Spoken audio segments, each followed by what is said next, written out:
Dena, and I want to welcome you to another discussion with Dena.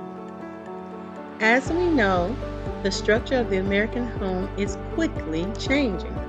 Whether or not many factors are contributing, like the overinflated cost of home buying or renting, the lack of ability to afford square footage, empty nesters, or just a decline of family values in general, either way, there is one room that is rapidly disappearing from the American scenery, and that room is said to be the dining room, according to many studies.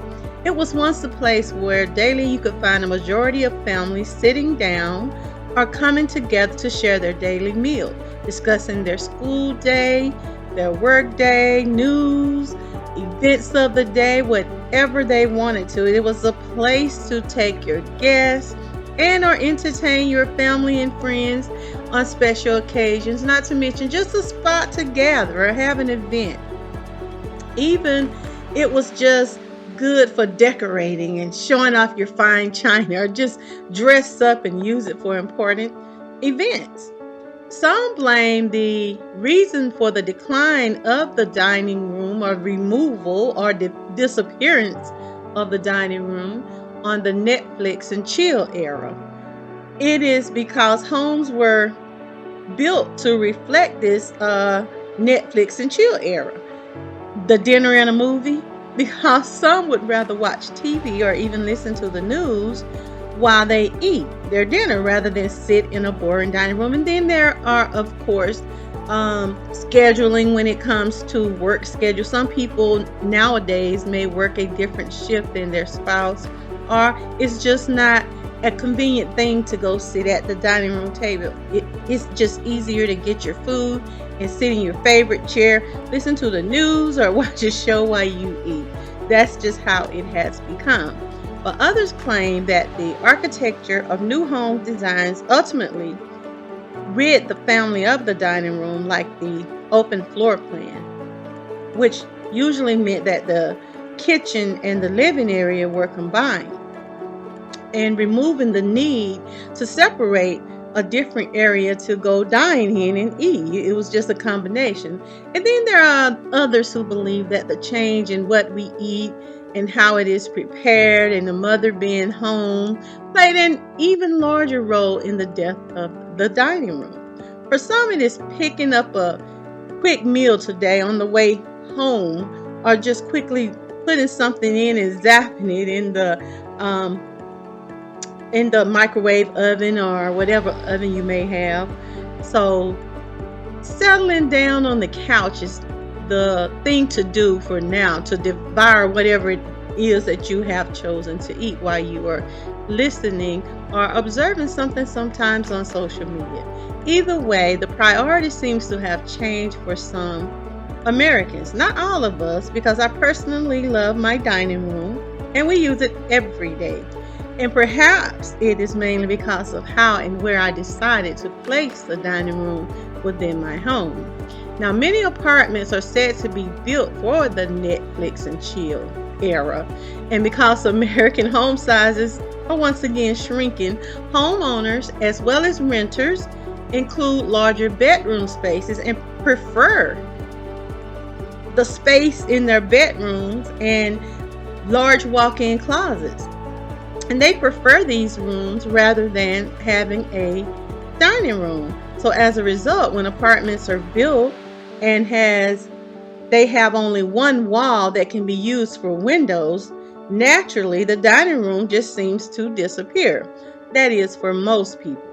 But most of the time, people just don't want to sit in a room if it's a dining room and it doesn't have windows or doors to the outside. So it's easier for those who build apartments just to leave them off.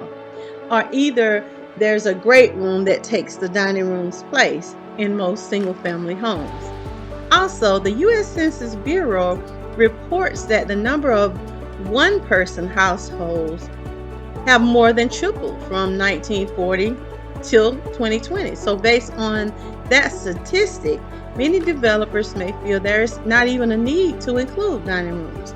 In 2022, an estimated 37.9 million people in America were said to be living by themselves, which is up 4.1 million compared to 2012.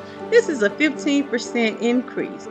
And further, the proportion of adult population living in single-person households have doubled since the 1960s, going from 13% up to over 29. These figures are, of course, according to the Centers for Disease Control and Prevention.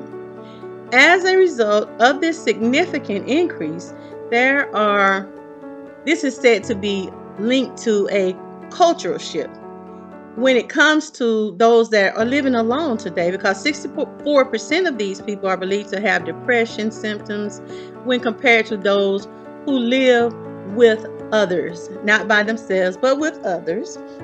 This is the statistics that they're given. So this is also said to be one of the largest demographic changes within the last century. Economic independence of women and divorce is being blamed for these surging numbers. Or shall we say, women are just using their education, their skills, their abilities, and not depending completely on men who may not be able to sustain them, to provide for them financially. They are, in essence, not having to sit idly by and are waiting for their male mates, sometimes at his own discretion, to provide for her. She's getting out, she's doing it herself. She's providing for herself. She's not waiting for him to provide for her or the needs of their children completely. And then there are others who are simply choosing not to put up with abuse or indiscretions. So they decide that they want to unburden themselves, and others just simply prefer to be independent and seek to have their own economic or financial freedom, and that's perfectly okay. But isn't it amazing that women are being blamed for the biggest demographic change in the last century? It's such a large cultural demographic. Are we totally sure, though, that men didn't also contribute to the need for such a shift? The National Health Interview Survey, or NHIS, who interviewed 100,000 Americans. They do this annually. They're the ones that compiled this data.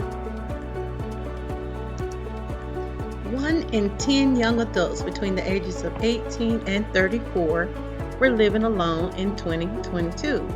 17% of men and women lived with an unmarried partner in 2022, while only 47% of U.S. households were married couple households, down from 71% in 1970. A total of 43.2% of middle-aged people, that is ages 45 to 64, are said to be living alone. And these people have an income of about 400% or more than the federal poverty level. The federal poverty level is $14,580 for a single person household annually. 9% of the middle-aged adults, 45 to 64, who lived alone expressed having feelings of depression in comparison to those in the same age group who lived with others. Only 3.9% of them were experiencing symptoms of depression, that is, if you live with others. Now, this is concern that comes from a lot of organizations about this loneliness epidemic that they are seeing within society. Even with social media and the current technology that we have. Perhaps it is due to the disappearing dining room. The family values are that dynamic that you have when you do sit down with others. You have that camaraderie that comes along with it, just uniting with someone else and enjoying a good conversation over a home-cooked meal. I believe the death of the so-called dining room has a lot to do with the cultural shift we see in our society, but there are many other contributors to the increase in loneliness, depression, and living alone today. Some people just want to have peace of mind, I think. They would love to be in the presence of others, but especially those that they love. But some have realized or came to the conclusion or understanding that it's more acceptable for them, for their peace of mind, that they simply don't want confusion, because some people are all about it. They about it. So some want peace of mind. They don't want confrontation every time they get with a family member or people that they love. They don't want the confusion. So they decide that it is better that they stay to themselves and live their own lives. Now, I don't think it was necessarily per se the dining room itself, because that can be replicated in any room in your house. It can be in your kitchen, it can be in your living room, it can be in your movie room, if that's what you intend it to be, a place where you can get together with those that you want to have dinner with and check on what is going on in their life, or just spend time with them. What essentially occurred at the dining table was a daily or weekly uniting of the family members, other people in your household, not only allowing you to share a home cooked meal together, but to just enjoy them at the end of the day, to see what has been going on with them in their lives.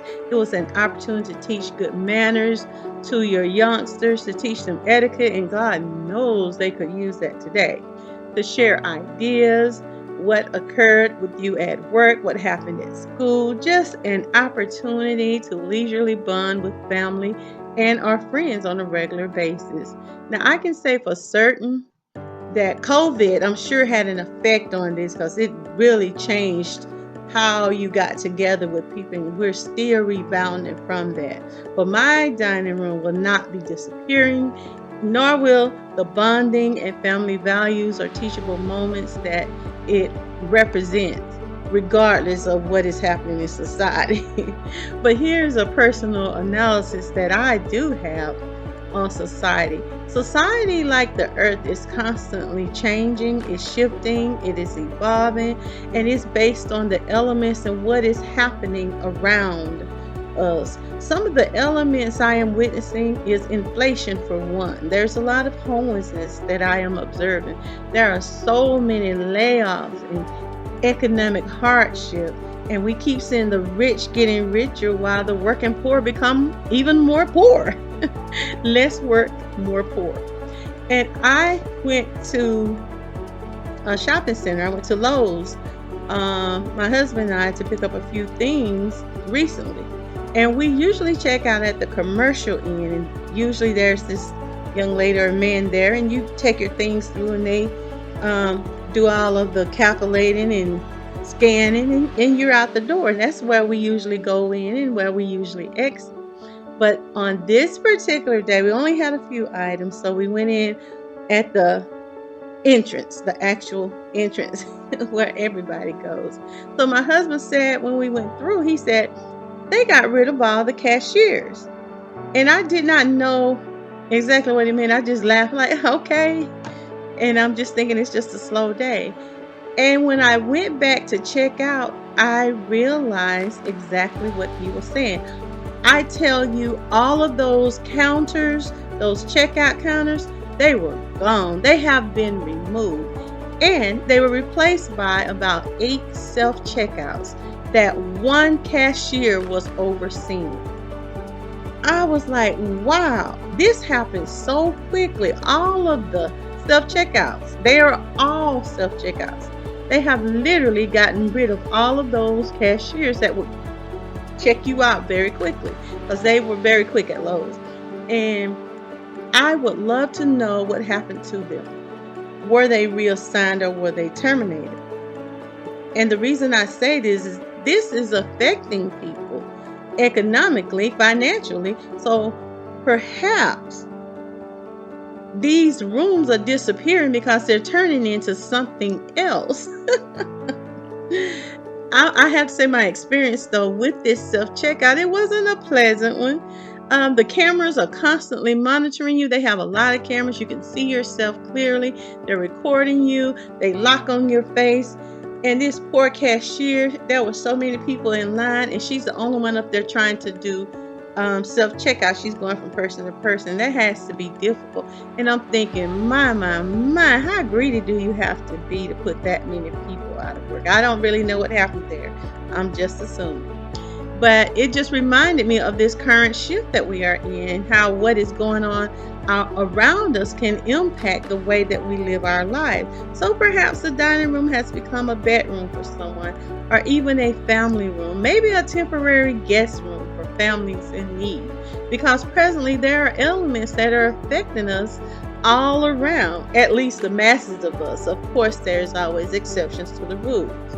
And mainly it is the high cost of living that is changing and shifting the culture. Inflation, layoffs, the job market, underpayment for overwork, overinflated costs to rent, buy, purchase food, just any material. The majority of income today goes to affording and or trying to maintain a dwelling, a place to lay your head. So perhaps the current economy may cause another shift in the housing design from what we have become accustomed to, and the reappearance of unity among families for survival may change the design of houses altogether. And that is my own analysis. Now, I would like for you to subscribe and let me know your thoughts on this disappearing dining room. Do you still have a dining room in your home? Do you use it, or do you think dining rooms are obsolete? I want to thank you for listening. Be sure to join me next time for another discussion with Dena. Ta-ta!